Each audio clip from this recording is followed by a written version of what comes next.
Make your next move with American Express Business Platinum. You'll get 5 times membership rewards points on flights and prepaid hotels booked on AmexTravel.com. Plus, enjoy access to the American Express Global Lounge Collection. And with the welcome offer of 150,000 points, your business can soar to all new heights. Terms apply. Learn more at americanexpress.com/business-platinum. Amex Business Platinum. Built for business by American Express.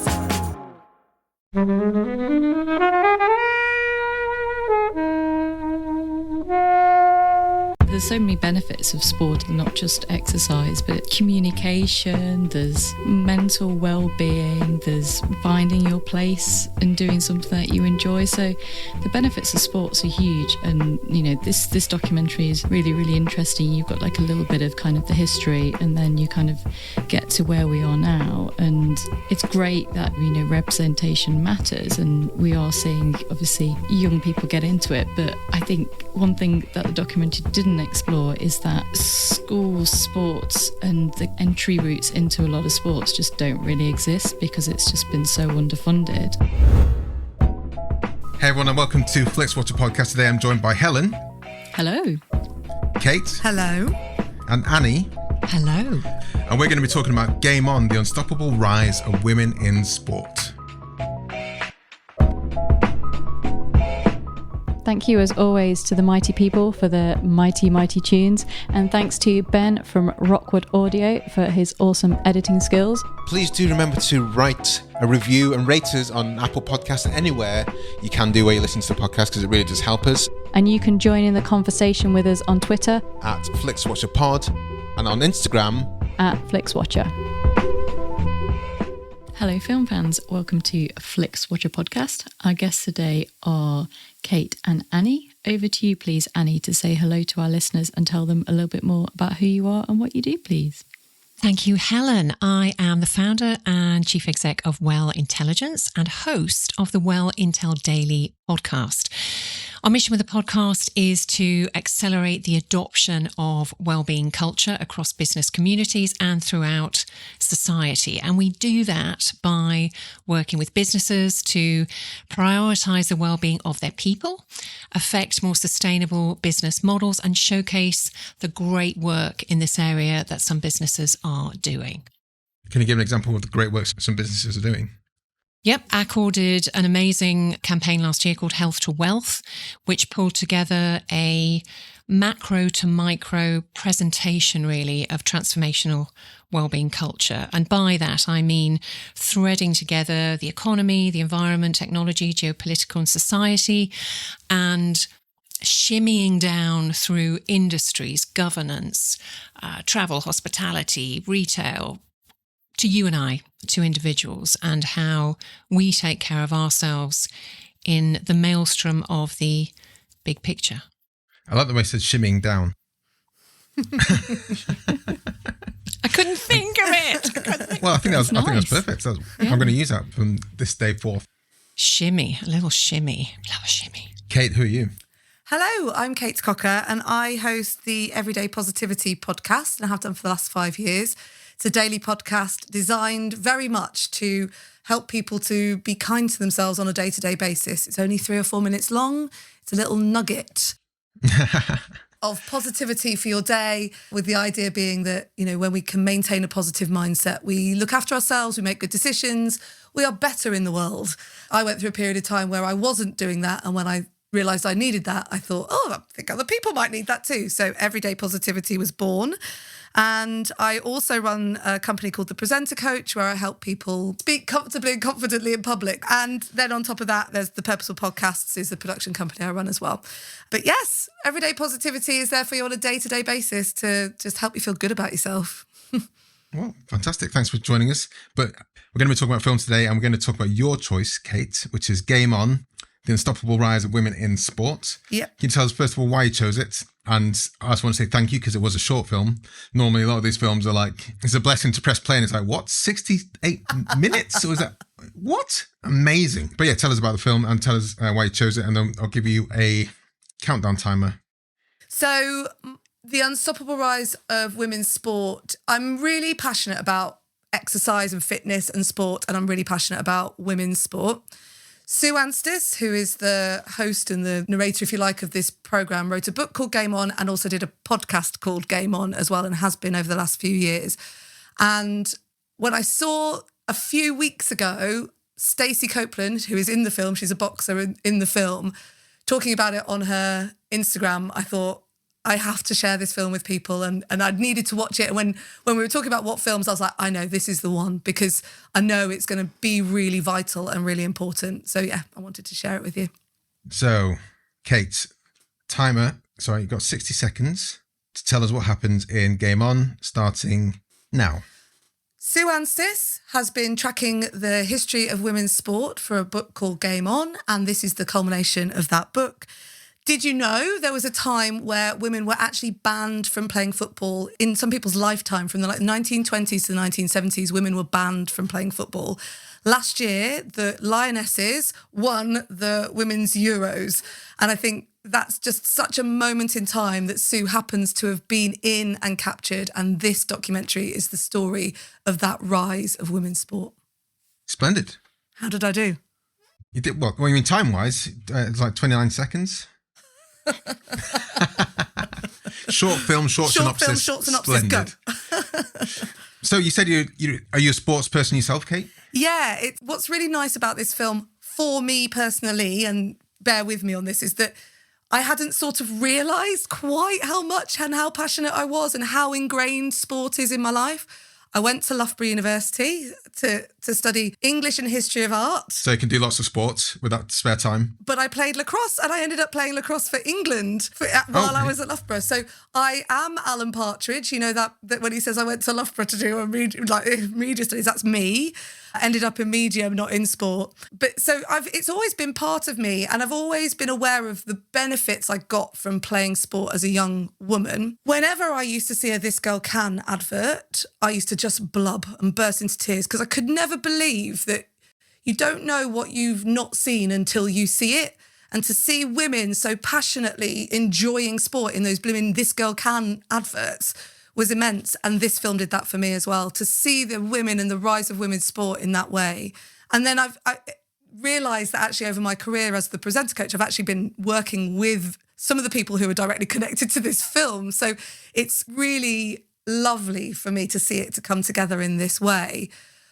But I'm sure, I know Annie and I both said to each other the other day, it's made me cry, and some of my girlfriends have watched it recently and they've cried all the way through it, just because, again, it's that realisation that there was a time where, as a sports person, you were limited. Even, it doesn't matter that in the 1920s to the 1970s, football was banned. As a woman, I was told not to lift weights because I would end up looking like a man. And it's so ridiculous, the stuff that I've listened to and heard and been told I can't do, to then be someone who is quite sporty and to see other women doing it.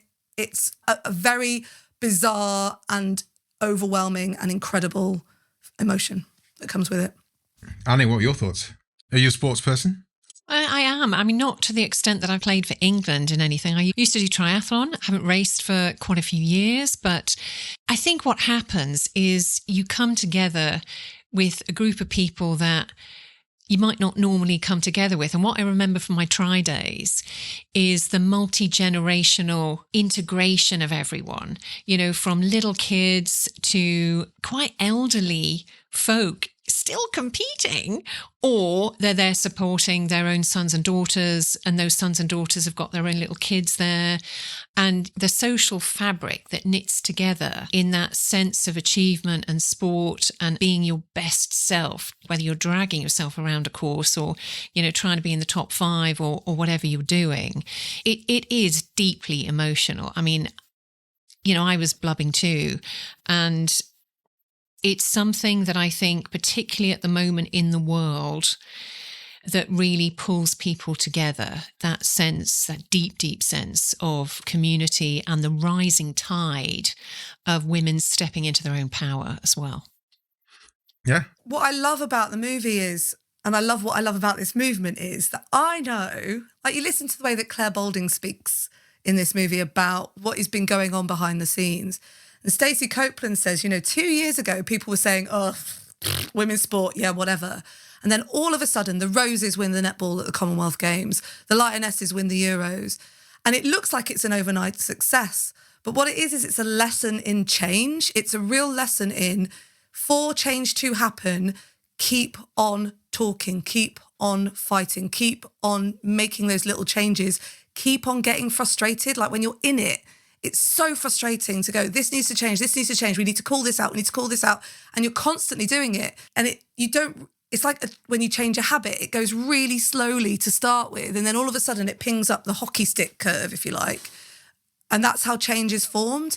And so now there's this huge wave with the Lionesses and with the Roses winning and the rugby's changing as well, where I think we're going to see some real pivotal moments, because there are young girls now seeing those people in real life and going, I get that I can be that person now. I get that I can do that. You know, when I was a kid, I wanted to be Luke Skywalker, for crying out loud, you know?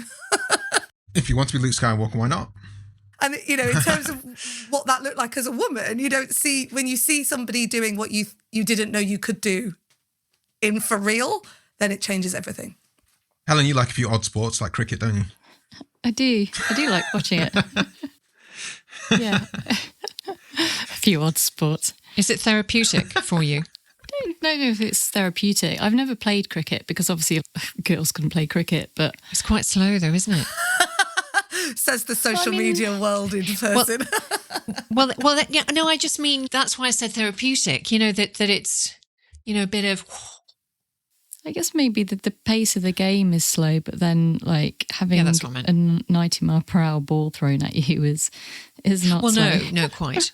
But yeah, I think when I was at school, I kind of ended up representing the school in like all of the sports, because there was just, girls just didn't want to do it. And I was fairly more like, yeah, all right, I'll do badminton, I'll do the long jump. I can't actually jump very far, but I'll do it. I'll run in the relay and okay, yep, netball, yep, okay, badminton. I kind of did them all through school, and then obviously kind of like dropped off. And then last year ended up sort of playing football sort of weekly with a group of friends. And then that kind of took place during lockdown because it was one of the things that you could do. But then as people's lives kind of got back on track, we just kind of dropped off, and it was a bit hard to secure the pitch and we didn't get the numbers. So I do kind of yoga and things like that, but I don't play in a team sport at the moment. And there's so many benefits of sport anyway. They're not just exercise, but it's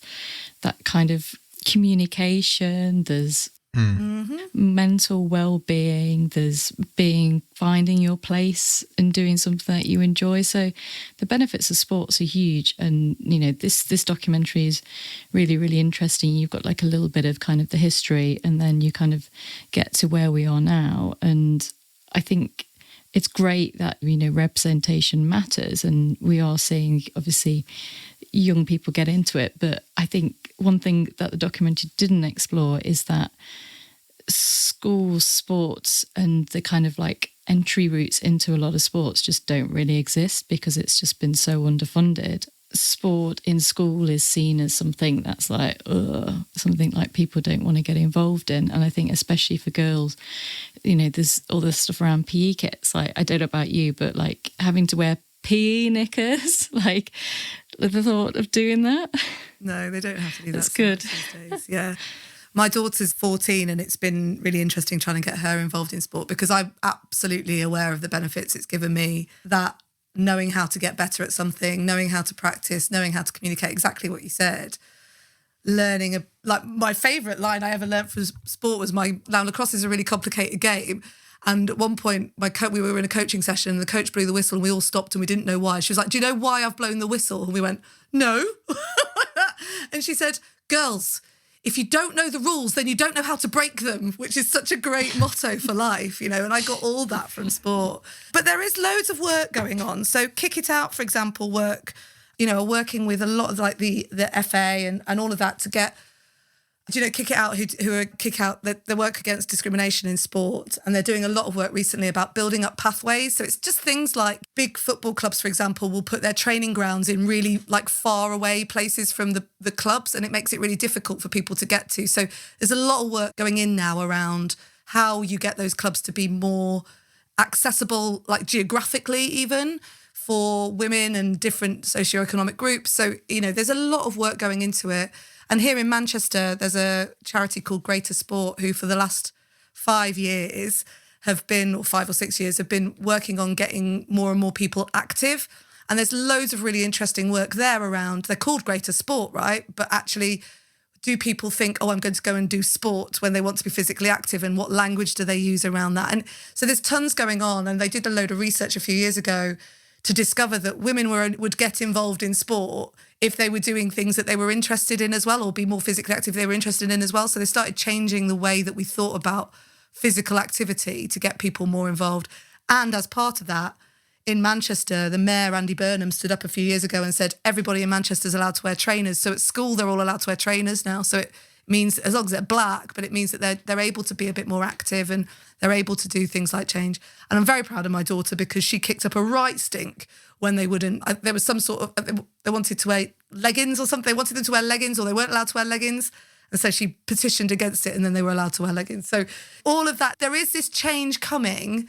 It just, as I said, it takes time. So I thought the documentary was really interesting. I've been working a lot with, well, not a lot, but over the pandemic, in the run-up to the last Olympic Games, I was working with a company that was doing a lot with disabled athletes and disabled sports and para-athletes, adaptive athletes. And what I saw in this documentary is that there's quite a few parallels in the restriction to activities in the disabled realm overall, as there is in female sports overall.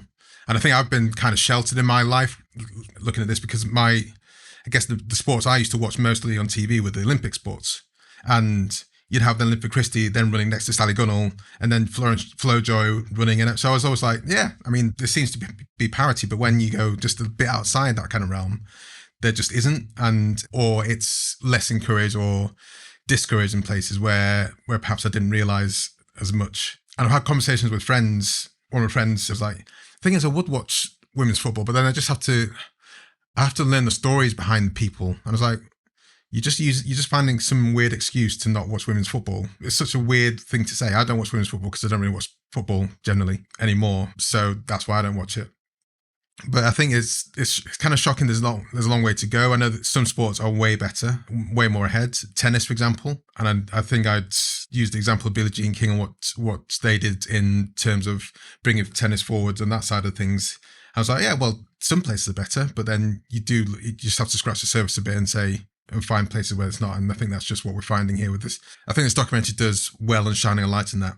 I think it could have been a bit longer. I'd kind of laugh and say, yeah, it's only 66 minutes long or however long, but I think I could have spent more time there and uncovered a few more things. I think a bit of it, some of it's a bit too surfacey, unfortunately, because I think there's a lot to uncover when we just mine a bit deeper.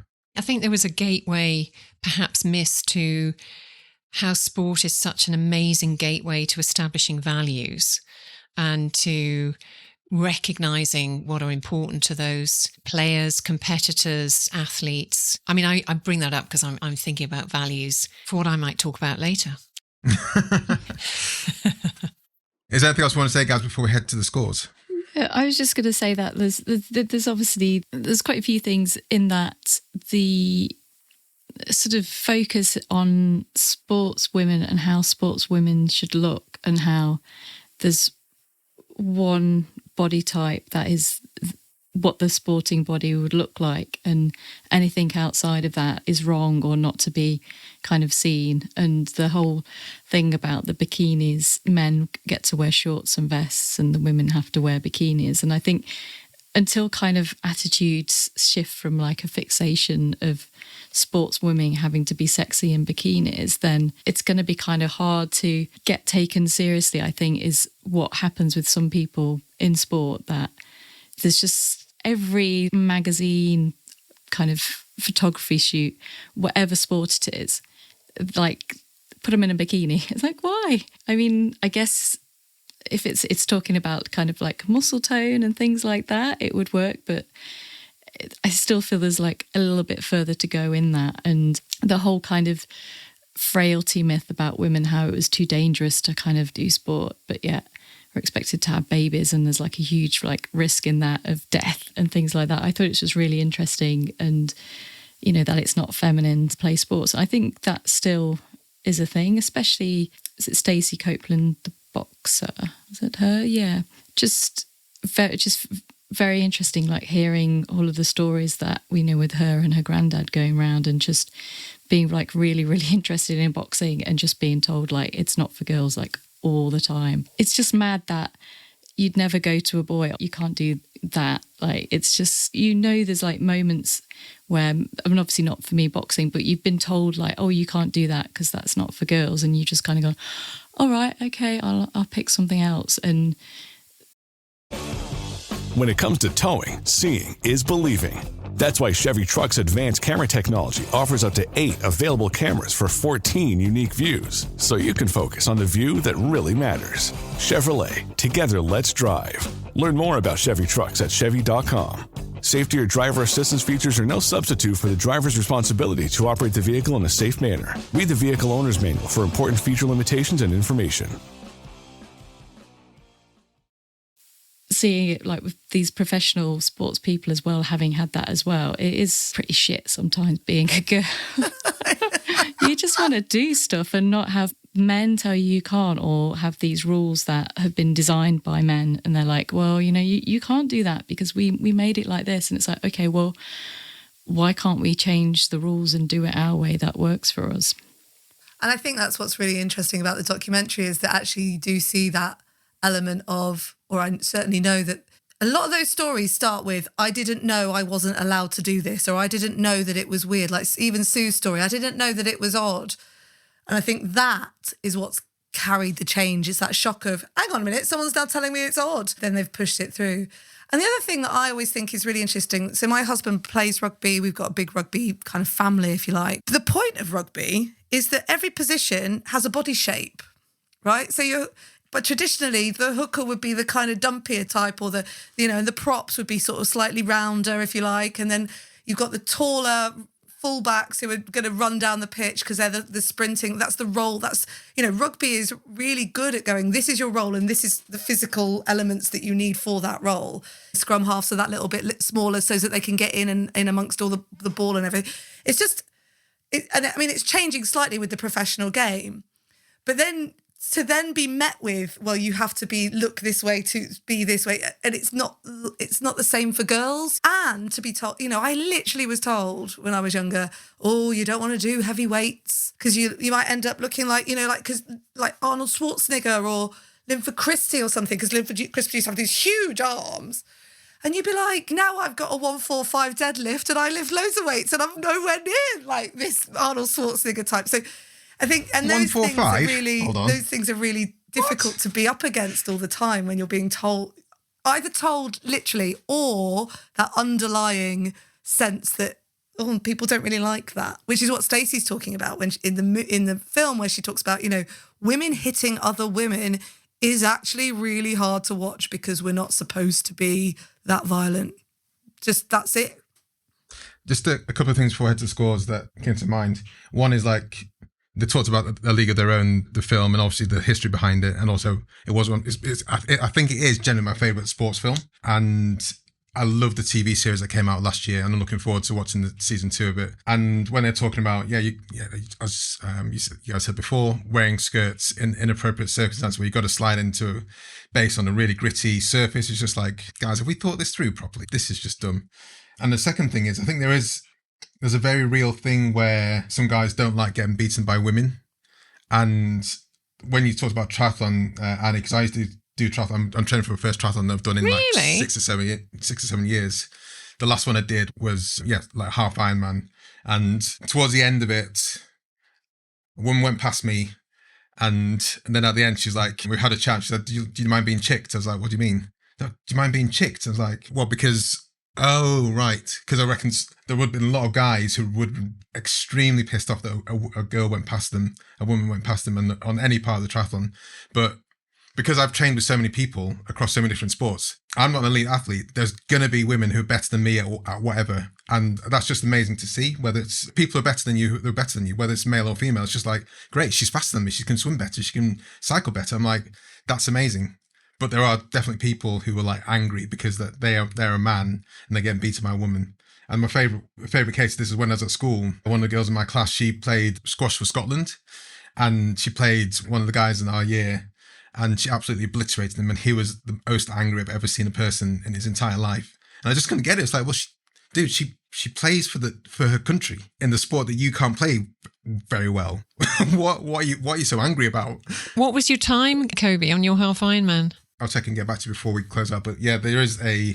Very cool. Wow. Hats off to you. But I think there is a definite thing where some guys just literally get the rage. And it makes me laugh my ass, because I used to coach triathlon as well. And you just see amazing, amazing athletes, both men and women. You get a good bunch of guys, men, and then you get a good bunch of ladies, but then there'd be lots and lots of guys behind those women. And some of the people in that group would be really like annoyed. When you say you trained triathlon, which discipline?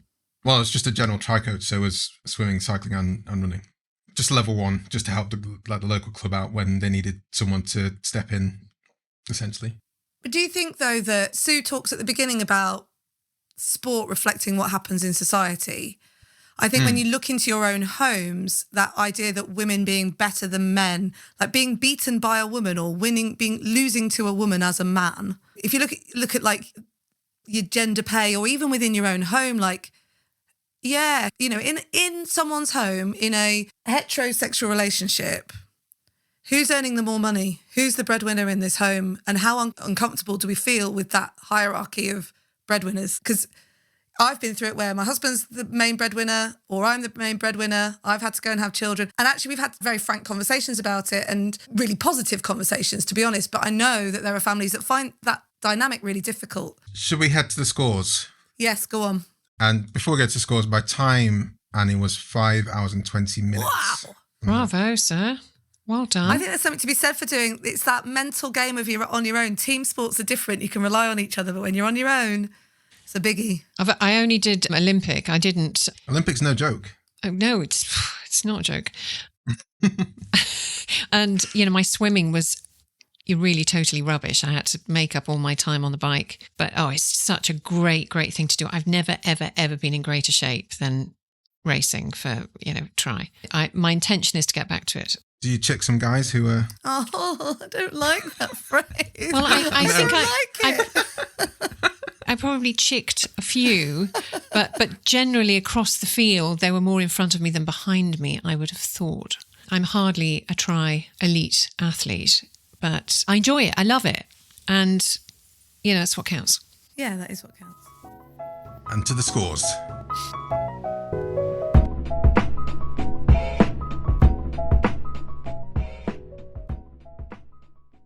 I'm Sam Clements, host of the 90 Minutes or Less Film Festival, another podcast in the Stripped Media family, a podcast that celebrates movies under 90 minutes long. Each episode, I'm joined by a special guest who selects a movie to join our prestigious lineup. Past guests have included fellow Stripped Media family members Martin and Sam from Song by Song, and Kobe from Flixwatcher, and Dave from The Wire Stripped. Search for us now on the app you're currently listening to this podcast, or join us at 90minfilmfest.com. Welcome to the Flixwatcher scores. All of our scores are out of 5. You can have decimal places if you wish, and we'll start with you, please, Kate, with your recommendability. I'm going to give this a 4.5, only from the point of view of I know so many women who will absolutely love this movie, film, documentary film, and many, many men who will enjoy watching it as well. Annie.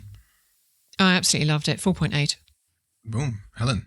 Yeah, I agree with you when you were saying, Kobe, about it being a little bit surfacey, and I think there could have been a little bit more in-depth conversation. And controversially, I think it could have been interesting to have some more male voices in it and kind of give them, this is it. So like how, and we had one guy who was sort of about being an ally. And how, and if women are in supporting sport, they're not being an ally, they're just watching sport.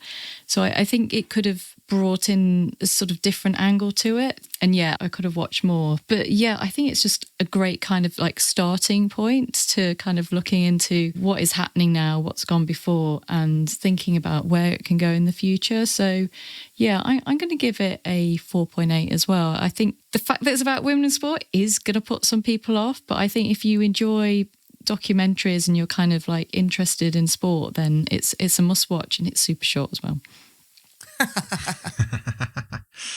I'm going to go slightly low. I'm going to go 4.5 because for me, just because I'm I think just because I'm generally interested in film and sports in general, I would want to see more in depth. But I think it does make it very easy to recommend to people, and does make it very easy for people to start the cogs whirring.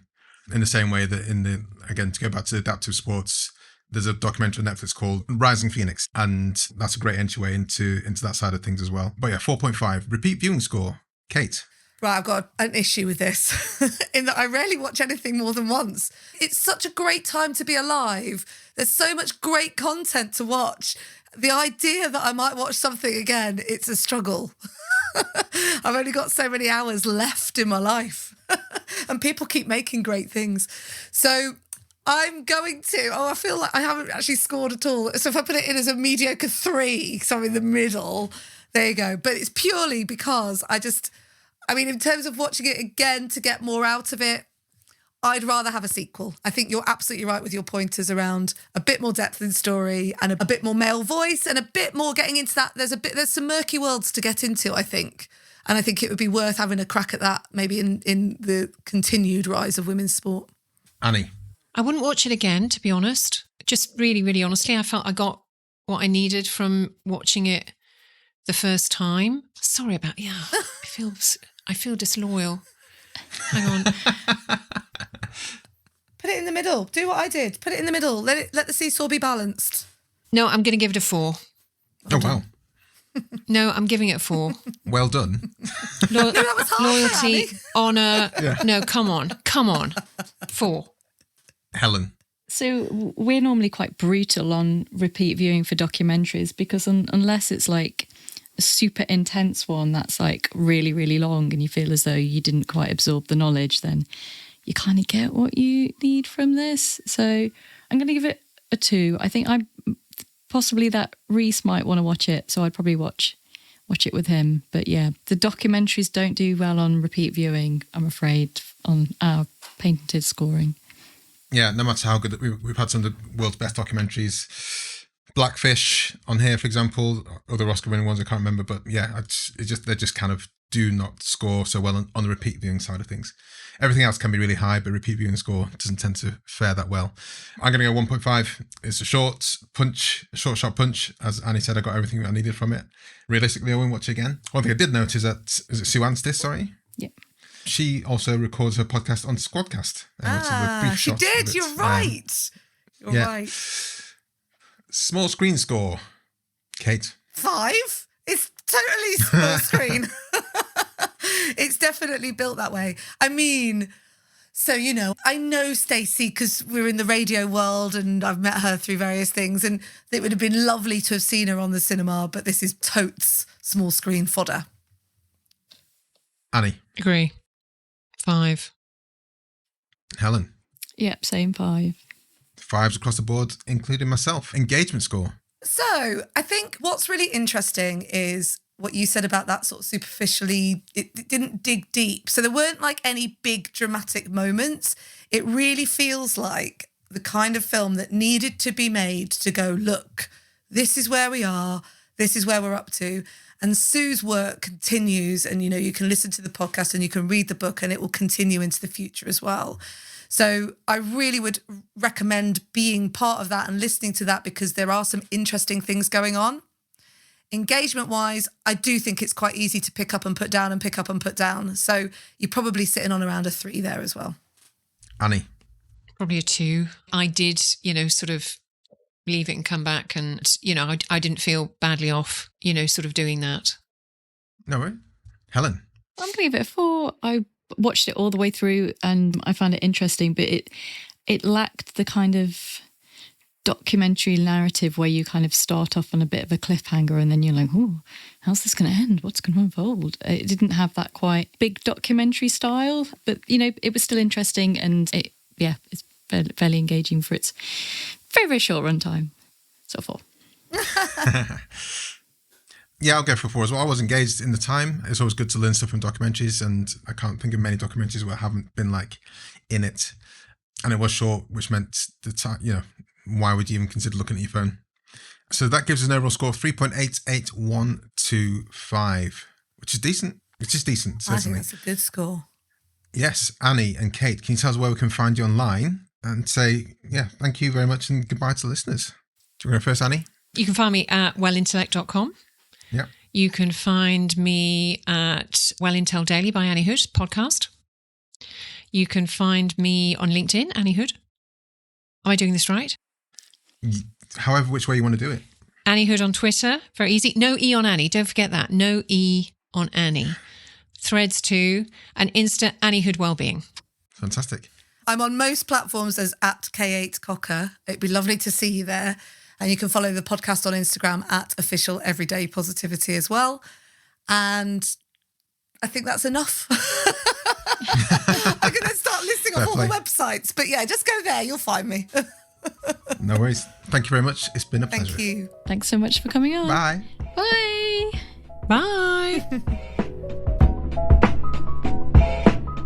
Enjoyed this episode of Flixwatcher podcast? Why not leave us a 5-star review on iTunes? You can also follow us at FlixWatcherPod on Twitter, and we're at FlixWatcher on Instagram. Thanks as always to the mighty people for their mighty tunes and Rockwood Audio's editing skills. If you're looking to get your podcast edited as sweet as this, get in touch with Rockwood, ROKK Wood Audio. Tell them Flixwatcher sent you.